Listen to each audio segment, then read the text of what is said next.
we are attacked and you should help us, the U.S. would use that loophole of, oh, we don't have the security commitment to be like, we don't need to help you. Okay, so the loophole is the security.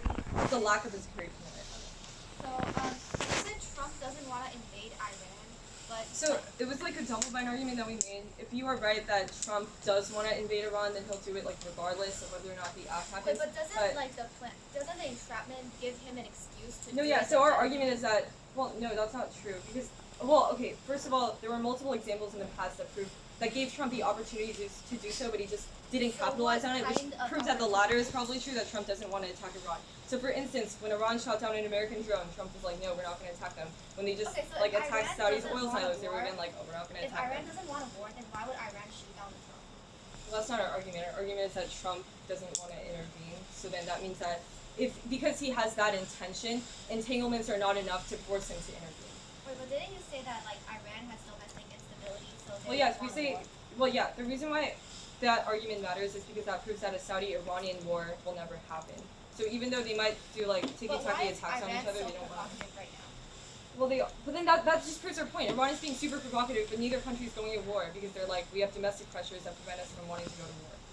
Okay, so why does, like, Iranian wanting to go to war matter if Saudi Arabia can still strike Iran? If Saudi Arabia can still strike Iran. Yeah, like, do you have a part that says Saudi doesn't want Yeah, to the Lefford and Kinosh evidence is that Saudi Arabia is more likely to turn inwards and ignore Iranian provocation during tensions. It cites past examples where the two countries butted heads and was like Saudi Arabia usually backed down. And even though MBS has like a lot of fiery rhetoric, he usually what? Does it talk about like recent status quo? Well, this piece of evidence, well, okay, I think the recent status quo reaffirms what this card is saying. Because like I said before, the two have like clashed on so many instances that could have been an excuse for going to war, and Saudi Arabia was still like, no, we're not going to do it. Okay. So, what's the net benefit of the multi-plan counterplan? Both the steps. Okay.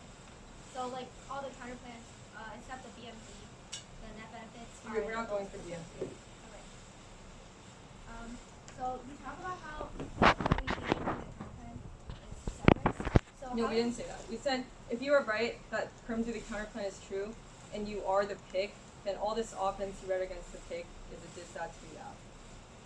Wait, what kind of offense do we read against? You like read all these arguments about why BMD is bad, but if the app ends BMDs, if the app doesn't end BMDs, then proves it's a diss out to reading.